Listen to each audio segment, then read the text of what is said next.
ဒီနေ့ကတော့ rheumatoid arthritis လို့ခေါ်တဲ့သွေးလိပ်ပတ်နာရောဂါအကြောင်းပြပြပေးသွားပါမယ်။ခန္ဓာကိုယ်ကဝင်ရောက်လာတဲ့ပိုးမွှားတွေကိုတုံ့ပြန်တဲ့စနစ် immune system ဆိုတာရှိပါတယ်။ဒီ immune system တွေဖောက်လွှဲဖောက်ပြန်ဖြစ်ပြီးမိမိခန္ဓာကိုယ်ရဲ့အစစ်အကြောတွေကိုပြန်ပြီးတိုက်ခိုက်ခြင်းကြောင့်ဖြစ်တာပါ။သွေးလိပ်ပတ်နာရောဂါကိုမျိုးရိုးကြောင့်လို့အဓိကပြောပါတယ်။ functional medicine ဘက်ကတော့မျိုးရိုးအပြင်ဥလန်းကြောင့်မကောင်းခြင်းတကြားနဲ့အသင့်စားအစားအစာများစားခြင်းကြောင့်ဖြစ်ခြင်းအဝလွန်ခြင်းတဘာဝပတ်ဝန်းကျင်နဲ့အစားအစာထဲမှာပါတဲ့အဆိပ်အတောက်များကြောင့်ဖြစ်ခြင်းဆေးလိပ်တောက်ခြင်းတို့ကြောင့်ဖြစ်တယ်လို့ဖော်ပြထားပါတယ်။သွေးလိပ်ပတ်နာရောဂါဟာဘယ်အသက်အရွယ်မှမဆိုဖြစ်နိုင်ပါတယ်။အသက်30နဲ့60အရွယ်ကြားမှာအများဆုံးဖြစ်တတ်ပြီး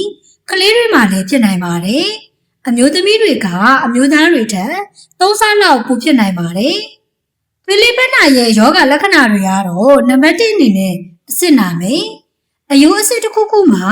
6ပတ်လောက်အထိနာကျင်နေတတ်ပါတယ်။လက်ကောက်ကိုလက်စီဒူးစီ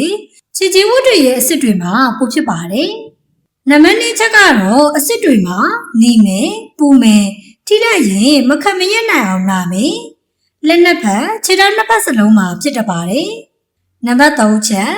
မနဲ့မူလင်းအိယာထားရင်အဆစ်တွေတောက်တင်ပြီးလှုပ်ရှားရခတ်မယ်။အချို့ဆိုနေ့လယ်ပိုင်းလောက်မှပြတ်သွားတတ်တာမျိုးတွေဖြစ်မယ်။နံပါတ်4လေကားတက်ခြင်းလမ်းလျှောက်ခြင်းတွေတောင်အဆင်မပြေတာမျိုးကြုံရနိုင်ပါတယ်။နောက်နံပါတ်5ချက်ပင်ပန်းပြီးကြက်သားတွေနာကျင်နေတတ်ပါတယ်။နံပါတ်6အစားအသောက်ပြက်ပြီးအဖျားမွေ့မွေ့လေးရှိနေတတ်တယ်။နံပါတ်9ချက်ကတော့ပိတ်သွားတာနှုံးတာအားမရှိသလိုခံစားရတာတွေဖြစ်တတ်ပါတယ်။ဒါကတော့သွေးလိပ်ပတ်နာရဲ့ယောဂလက္ခဏာတွေပဲဖြစ်ပါတယ်။သွေးလိပ်ပတ်နာကိုမကုသပဲထားလိုက်ရင်နောက်ဆက်တွဲပါတွေဖြစ်လာနိုင်တယ်။အယိုးနှုတ်တွေအယိုးတွေပါပျက်စီးလာပါတယ်။ဘေးပတ်လေကအဆစ်ကိုဆိုင်ထားတဲ့အရွတ်တွေပါထိခိုက်လာပြီး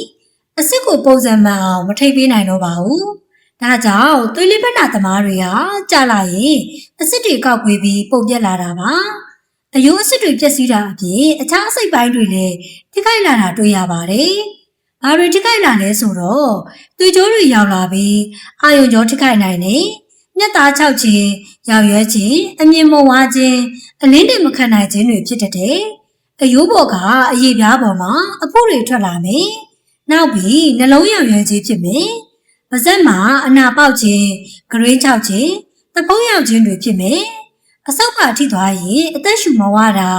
အသက်ရှူအားခက်ခဲတာရင်ဘတ်အောက်တာတွေဖြစ်မယ်။ဒါတွေကတော့မကုသပဲထားလိုက်မယ်ဆိုရင်ဖြစ်လာမယ်နောက်ဆက်တွဲယောဂတွေပဲဖြစ်ပါတယ်။သွေးလိပ်ပတ်နာယောဂဟာရှုပ်ထွေးတဲ့ယောဂဖြစ်တဲ့အတွက်ဆရာဝန်နဲ့ပြသဖို့လိုအပ်ပါမယ်။သွေးစစ်တာဓာတ်မှန်ရိုက်တာစသဖြင့်လိုအပ်တဲ့စစ်ဆေးမှုတွေပြုလုပ်ရပါတယ်။ယောဂရဲ့သဘောတဘာဝကအရှင်းပြအောင်ကုလို့မရပါဘူး။ဖြစ်လိုက်ပြောက်လိုက်ဖြစ်တဲ့အတွက်ထိန်းထားလို့ပဲရပါမယ်။အကိုက်ခဲပြောက်ဆေးတွေအယောင်ကျဆေးတွေ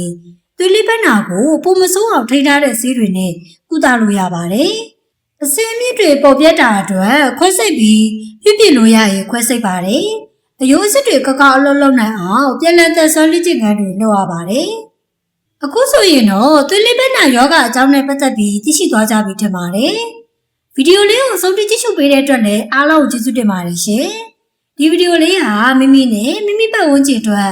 အကျိုးတစ်စုံတစ်ရာရစေမယ်ဆိုရင် like and share လေးလုပ်ပေးခဲ့ပါအောင်နော်။ဗီဒီယိုတစ်နားမြဲသိရအောင် channel လေးကို subscribe မလုပ်သေးဘူးဆိုရင်လည်း subscribe လုပ်ပြီးဘေးရောက်ခေါင်းလောင်းလေးကိုလည်းဖွင့်ထားဖို့မမေ့ပါနဲ့နော်။ပြည်သက်ကြီးအားလုံးကျန်းမာပျော်ရွှင်ပြီးတာယာနာပါရင်းရဲ့များစွာကိုပိုင်ဆိုင်နိုင်ပါစေလို့ဆုတောင်းပေးလိုက်ပါတယ်ရှင်။နောက်ဗီဒီယိုတွေမှာပြန်တွေ့ကြမယ်နော်။